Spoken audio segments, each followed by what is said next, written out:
No sia aboha eye Adom TV anwumre mamu adwo ebrason se omayimu nsem ne amahodro so ye dedan wo ese anwumre no sia kasebo na ensem a eba no de edimu akotene ye de ebekọ eye mampani atena ye eho na ene abedwekuo mpanyifo dubako na chief of staff apa wo ho ntuma omadwuma ne se 2026 World Cup Ghana ekono wo mo hye eho ensiseye na edanchenso a ye de ebekọ na graduate teachers no Wamo ekandifo eyura NJ Kabono wacheso modi hu ya uye pa allowances bi ananka wasa chechefo nsaka wamo ensanka no eno hu ya odie no wode atum no na afe ye de akọ kanesi dwom unse FDA di betu justice sudi ibie ye dwedifo madefra enwo no ekosoro pa dwedifo ma ne cheso modi wamo ni FDA survey na wamo ye no enya adwene obeti eho amane nsem ni bi kan ho don hwede anim yi ye de apomdi beba sanso na edwedie ebeba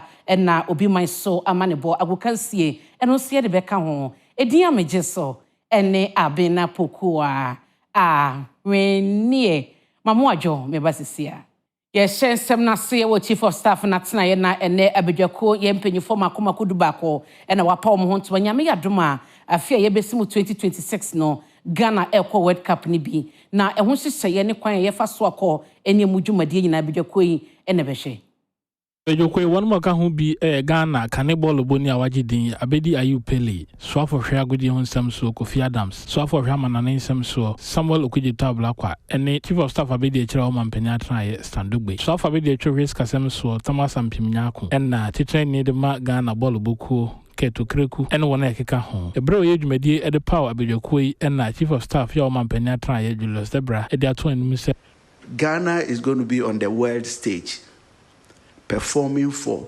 I don't even have an idea how many TV cameras TV stations will be airing the World Cup.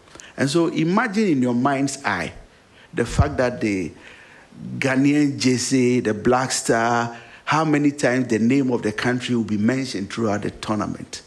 And so we want you to be able to convince corporate organizations that this is a blank check if they get associated with Ghana's representation at the World Cup. Osan editor won anim so mo modern so dwumadi obeye no ebeton Ghana hia so business ka ba be hyem e wa ha no bi enwuma se ne be ya no ebetwen omanfo amon maba omayimu. Just last Saturday I was privileged to attend a program with the Chargé d'Affaires of the American Embassy at the Ghana American Chamber of Commerce, and then he said they are going to ensure that as many Ghanaians as possible are able to attend to lend support to our national team. And I thought it was a good statement that we need to follow up, and we expect your committee to make time and follow up with the appropriate officials at the American Embassy to make sure that Ghanaians are given the opportunity to go and cheer up their team. Na medewe ko enwumasuamu so afọhye enwumasuamu hosem so Haruna Idrisu ede hyehyɛ bi atudwa ne wapa hontuma ya wo hye school fon kwada ebi edidam ebi wosinto ya ama dada dwumade ne ade sua koso no ya no muntumi fom ho hyem no wo kyesa ban no e won hyehyɛ pade masan kwada ya eno so ebema wo mo bambo sonko so afọ hwe nwomhwe ahonsam so Haruna Idrisu ede atudwa san hye egu akwan mu se wonom ebepe sikapudu ede ato ho nom de abọ man nwomhwe ahoban se ne be ya obia ebeku sukuu ne titire ne wonom asebe mpreduasa womadi dam no wombenya sukuu akọ na wom akoni free wabra wonom enkwa hoyehia biam wade nsam yitudwa wabra wo champagne fo wonom hwe sukuu a eye wonom a wadi dam so no ena ode atudwa se new funding model for special needs school and integrated school, and for all learners with special needs, with an intention that if it is possible, at a formal date, when I hear from you and I'm able to convince the president, he will make a formal declaration on probably the provision of free education for all learners with special needs in the country. Wasan e de atudwa say aban ani so ade hunu ne say won mu a 7 bread asan de dem ni nyina so ebenya free SHS dwumadie no ho faso bi na eno e no de atudwa say how do we ensure increased accessibility to those schools by persons deserving of it? What accessibility standards are applied consistently across the schools? And therefore, more importantly, as I listen to Director Special Needs, what kind of assistive devices, assistive technology are required, and teaching resources to maintain modern assistive devices such as the braille technology, hearing aids, mobility aids. Engoma suemua ena yejina no na ora Angel Kabono na akona grata oye president ma ekuno unse na ka allowance bi wo hono ma e wo sa chechefo no ensaka wo musa enya kan sinto kakra bi aba controller HSA giseko na ye busuma ye besim ye December mu na wo chese yawdi wo hono musa sa sika no achechefo ni hia na ka wo so munya e de so mu ne maso. Calling on the controller and the Ministry of Finance, Ghana Ministry of Education, Ghana Education Service, Fair Wages and Salaries Commission, that they should do whatever it takes for the payment to be done.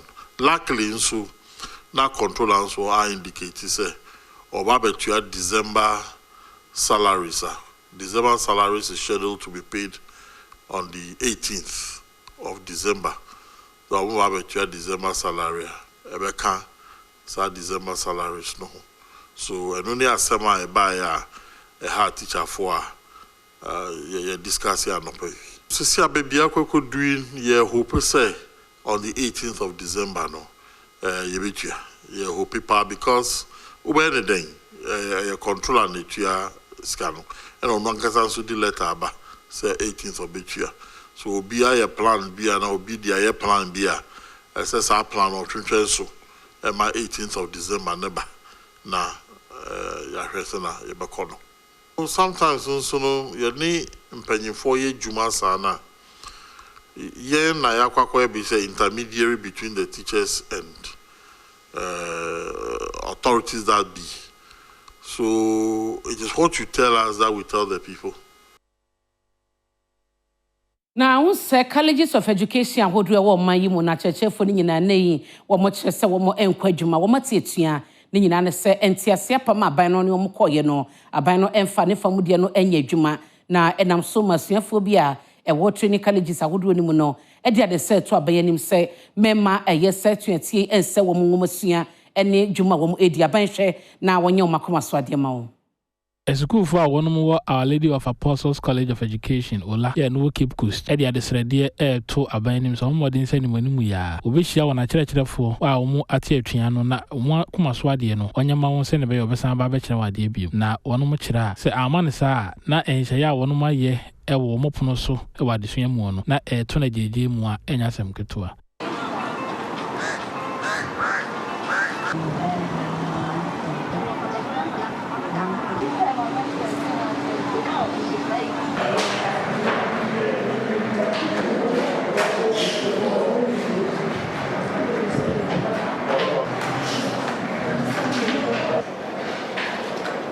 Jacinta Bonds and no church where the Masita cool and Crabata Ola College of Education and Waba Bamba say Ampa or Yebi, Yagusu, Airshas and the Baya or Market Town some vigilant national. There are two abandoned some more than Soberman why hard or Brow Kakushia or Mumpany for no send a Baya, Monso Epia or Matiano, or no Ebesign Ababetra DB. Oban 300 for now, Yan express the most strike bidder or call for 2 months, 2 weeks now, or how in Yanara.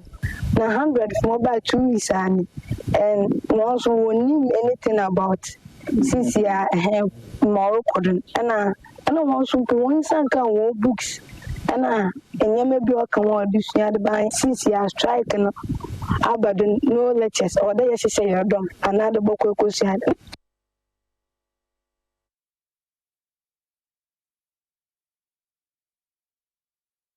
Na enwuma suemu no ne training college se hawa abai no wokọ EP college no so obimbila suafo no e kansem kroyo mo chese de ekoso no ebe ha omadisua. EP College of Education ye ono ewo bembela nso akyerɛkyerɛfo a ɔmo hɔ ate atuane bia ɔmo kyerɛ sɛ ɛnya ade ɔmo kɔ akɔkyerɛ ade firi so ɔmo akatua ho nsɛm bia aban ene mu eni ne yie no ɔmo aka aban entie na sukuufo bi ne adom kase atwetwe nkɔmɔ ɛna ɔmo kyerɛ sɛ it affected us a lot because we the student body we are so terrified to extend that we don't have the ability to go and call our lecturers again to come out to teach us, and we are not enjoying the lecturers, and then it can also preclude our ability to go and inform our lecturers that they have lessons with us, because they say there are problems to us that the government are not be paying them their allowances and all those things. And as we are here as a student body, we are all suffering because we are here to feed ourselves. The government is no more feeding us, so we are here wasting our resources, and then more to the point, we are not enjoying our lecturers too.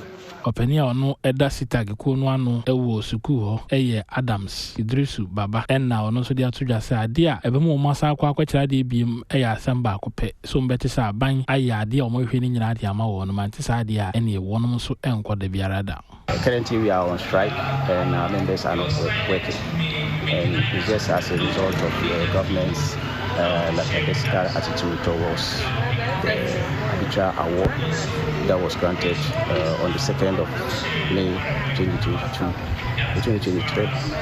And to date, the government has not been able to meet all the awards that were granted.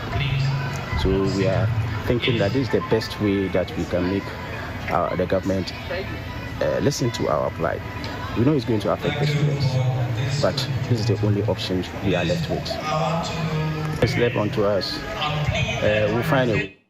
Yenyina colleges of education komo iso na afemi ntwa me ho meba dia ka e wote ni nyina ye de beto so meda se o ka me ho anwumre ye koye ni ma na Institute of Engineering and Technology ne wo mo ahwe ama wo mo ehyiamudie wo mo aye ko wi akire no wo mo de afofra ye engineers a ye beka so me professionals a beka wo mo nyina no o maje o mo awawa tu dwumade na se. Institution of Engineering and Technology Ghana and the one annual general meeting and a induction ceremony as a so Eddie ama among for anyone according to see a engineering be anymore. We want more to win and must say a bra one more abbey and name would do pure home but me a boa son on a senti would name dear one from number boy no one to me in Nijuma. Na I would medino as say and a president Dema Institution of Engineering Technology Ghana engineer Henry Kojoboating at the same we see a to dry I would medino as say. Sana universities, you have more big finds on training. Now, labs, no, I work more a dime, I work more lecturers, I work enough lecturers, I work almost industrial links, I'm doing columns, tobacco, all these things, no, a Buama or buy out I know a move because the entity of money a fan.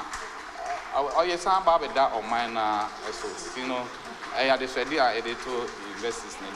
Say the interest no, and say yes, you can go. Then you making sure say yeah, to more planning. Joining a professional body helps you to be aligned with the professional ethics, where they check the work you do and they certify by giving you the professional stamps. And when you are not going according to the codes and the conduct of the institution, they can, take your stamps and. Na Daniela Mausi into ono na okodum jejuma kwenma wo ye chief fire officer acting. Wode to dwa se asen na ase jato baby a ya wo mode ko ekodum jan bebre na wo mu a enei adwuma nka wo se ye no entibi nye biom sansa nyi ye ho akohia sensakra ye beba na wo benya foforo asa nan se de beye na ejato baby a ho keka na afide no so betumi abo na wodum jan no ntem. Daniela Mausi into Sapon ena ono eye pani a ohwe fire service adwumaku no so ena ode atodwa se omo ani so aban anamo a watu wafimpimmenu ne aduonu nsia akohomasika ni mu a aban ahwe se wonom eba abeto mfidi omo ni dumgye maako ha e de ama wonom na ode atodwa se eba ebeboa pa emomu dwumadi akosoro firi se mfidi omo wosese no nyina awe na ache ya etwam ntumi nya adwuma yi emfama won kra ode nsami tudwa o third national fire conference media wonom nom de ehwe dumgya adwumakuo no sɛ ne besi afa ne ntoma pɛfra ɛho ase. Despite all these achievements, we must acknowledge the challenges that hinder our ability to fully deliver on our mandate. A significant proportion of our fire tenders are obsolete, with an average age of 15 years. Every fire officer was therefore filled with joy upon the announcement by the government, and particularly the President of the Republic, His Excellency John Dramani Mahama, who has plans to procure 100 fire tenders and other extrication equipment during the reading of the national budget for the 2026 at Parliament. We are also edit to just say, men's neighbors said you're watching woman ena, one in your time, papa, Dumja for a veteran my Juma, Cheseno, how would you make pa?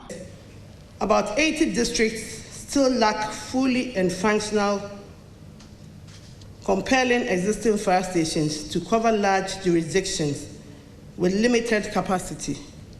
Additionally, there is a growing need for specialized training in emerging areas like industrial fires, management, marine fire, disaster coordination, forensic investigation, and fire safety engineering.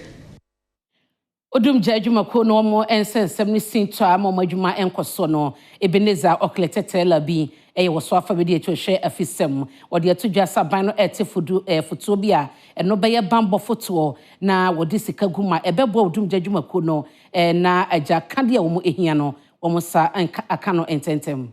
So for the child, how man yon some so Ebenezer Ocletete Labi, and I dare to just abang into me and far as to know. And never bought fire service for any bamboo for Akahubra, and until and one the photo ever better say one may can be no bamboo some any Ghana food na ever boa na to me a naso no there to just say fast service for Ebenya and more papa a free security fund for 12 months every bamboo system. So you send a better movie fun to my pefra. It is our duty to bring stakeholders together. It is our duty to sell our needs to the stakeholders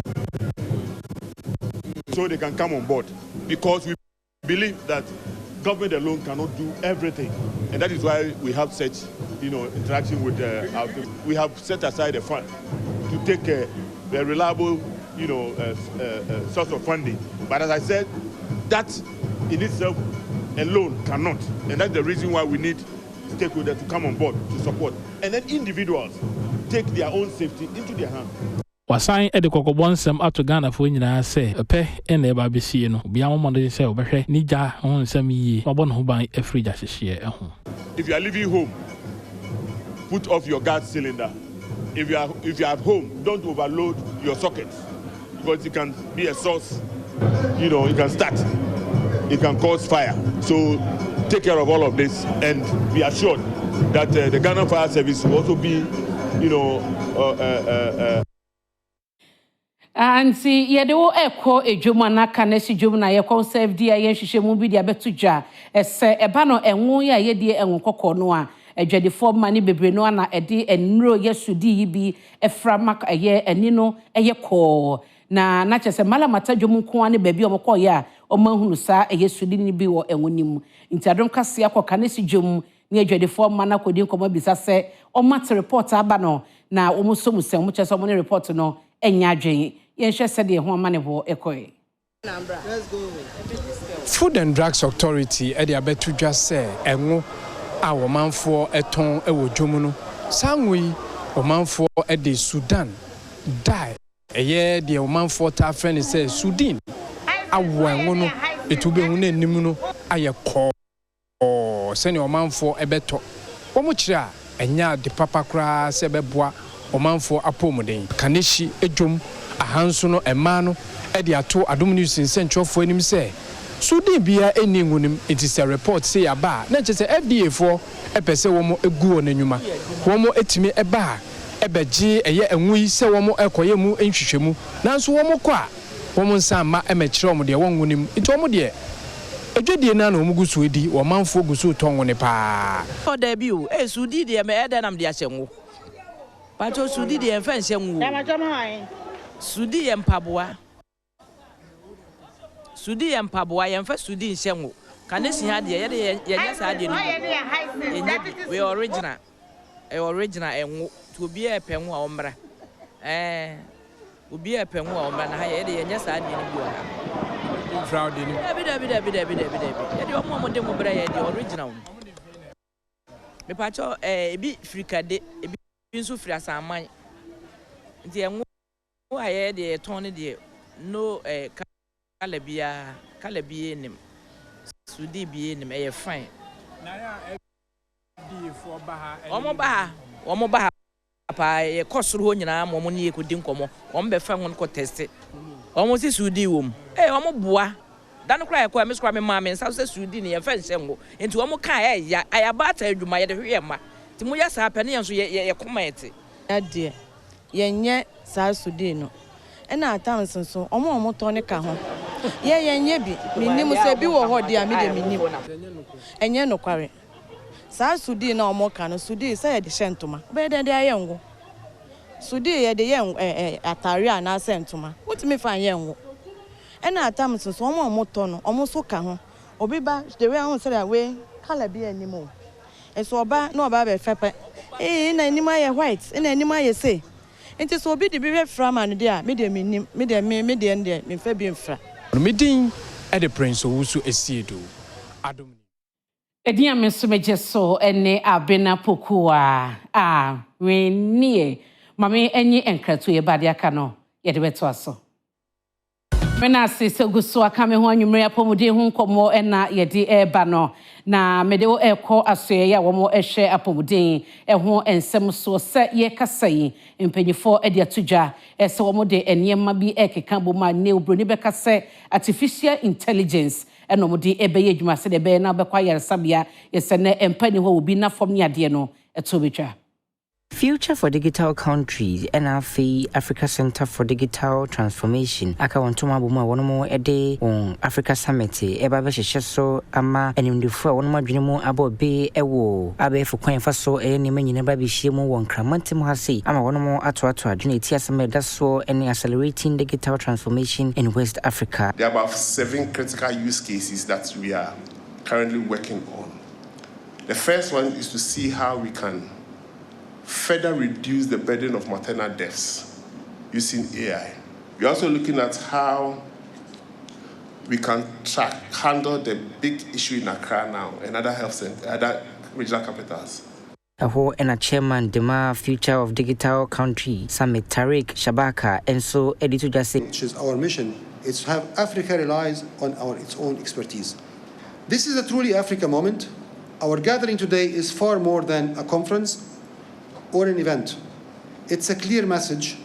Africa is ready to innovate. Africa is ready to secure its digital space. Africa is ready to lead the global technology future. Nekrakrano, Executive Director, Dema Africa Center for Digital Transformation, Kwesi Tuahene so den same we see and etuja. As we build digital states instead of post-colonial ones, today, the same spirit must guide us, a refusal to allow new digital divide to replace the old colonial ones, and a refusal to let others dictate the architecture of our digital destiny. Na medeo eko eye ejadie emu ensemo na virtual infosec Africa wamo ekandifo ye ora Emmanuel asiedu sechere ye kase wamo de hihye gwa kwanso asim solution bi odeba eneyi abefo kwanso edidi dwuma ya na nipa bebre no an eni bambo ewo ho ntini matotema eno no wo chese sa solution we no eba abemasa bambo no agina yie na eye enwumaku ahodo enya sa bambo no so ede abo omo enioma hobra Wonfa enchen ewo ho na virtual infosec Africa kandifoɔ eyewura Emmanuel Asiedu seche ne wo mo apadwumadie bi hontuma eno no eye sim solution abefo kwan so hwe fidi internet nipa di dwuma no ya na bebre na eni bambo sim solution yi eba abehwe se sa bambo ne begina ye nti dwumakuo sim solution no aba edi amamo. Dema virtual infosec Africa Emmanuel Secretary Asiedu ene edi atoja se wonmo ede abefo dwumadi foforo bi kra aba we ebenam so ama enwumeku ahodo ebetimi aboa ma wonmo ede abo ho ban afri se omanfo ebefa abefo kwanso na ensem bia efa wonwumeku no ehono wonsa etumi aka na odedi wonmo ebone bi na dwumadi ode hyehyɛ so a wonmo ene global cyber security company Exabiam epa ho entoma ena ode toja se I can confidently say this is the first of its kind in the world. With our experience with building SIM across the world, we realize that, especially in Africa, people need a service, but it's expensive.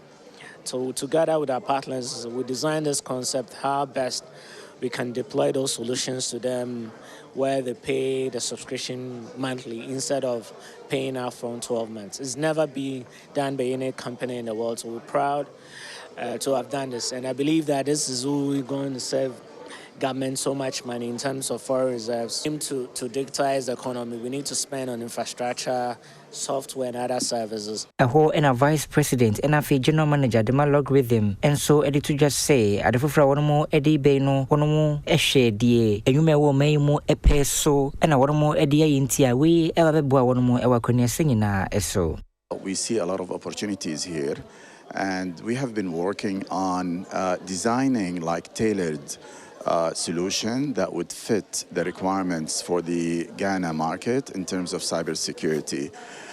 We fully understand the importance of AI for the cybersecurity world, and we are here today as part of our commitment to the Ghana's market and customers. Ehona head of security operations, the virtual infosec Africa, and so enka say more than same WBC in a tuja. The question is, organizations cannot employ people because skilled professionals in Ghana is not easy.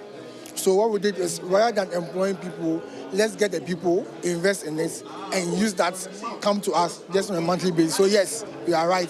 The reason why we do that is to ensure that to minimize the shortage gap as much as possible.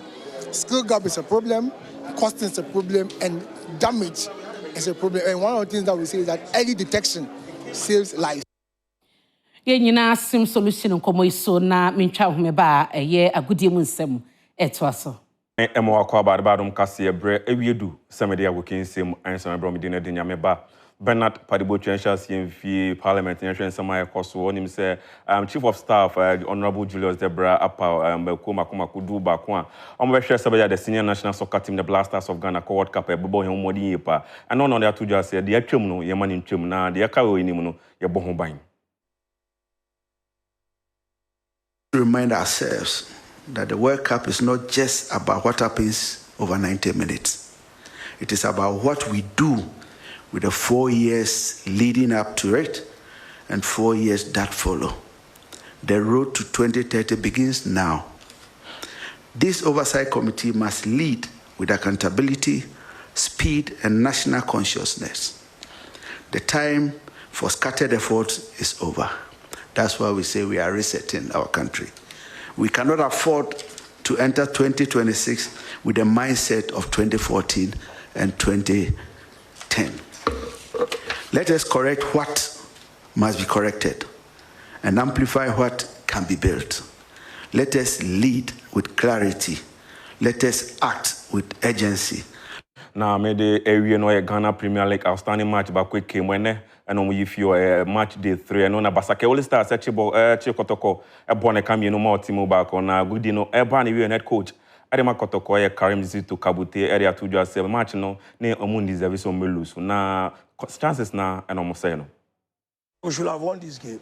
Seriously, we should have won this game. Once again, we squandered the chances.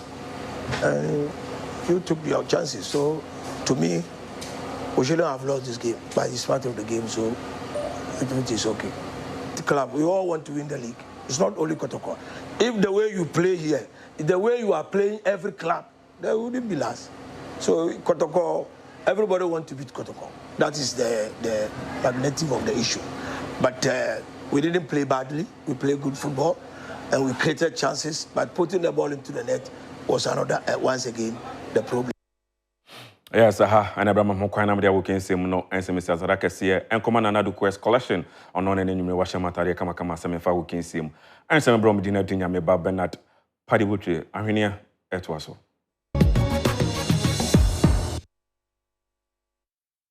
Na aneji semu na medeo eko nyumtoni kwesi pi kyerese wo hye dadelumba wanya ne ba bi ko bade mfa ne kransie ye wo ye nipa ba kwa no hye nkran epia no esadwuma na oye no wonyere ne ho eye nyumto no na onkodanim. Lumba was the first Ghanaian musician to come on the phone and tell me congratulations. Right. Yeah, for my first album. Okay. Lumba did.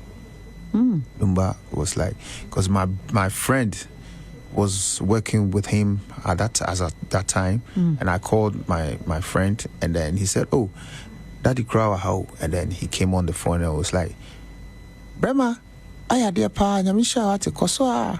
Wow. You know, and one thing he said, "Don't sleep." That's what he said to me. At some point, me could die. I know I have a problem. When he told you not to sleep. Oh, Charlie. I said, man, that. And that. You know, but yeah. So, I mean, he's the only musician that, you know, said that to me. Ye nyina ensemi so na anwumre no nsia kase bo nyina no me fancy edian meje so ene abena pokua renie ya kai se anwumre wadide wi awokoda no de pep student ebechusin wo sora no panso a na wodi achusin aboa esiesi esi eyi enkabone na emma entokro emededa wosimwa bibia eye pep student na onia bosua no mudi ebetwumusin madawase amamu ene hye makraw.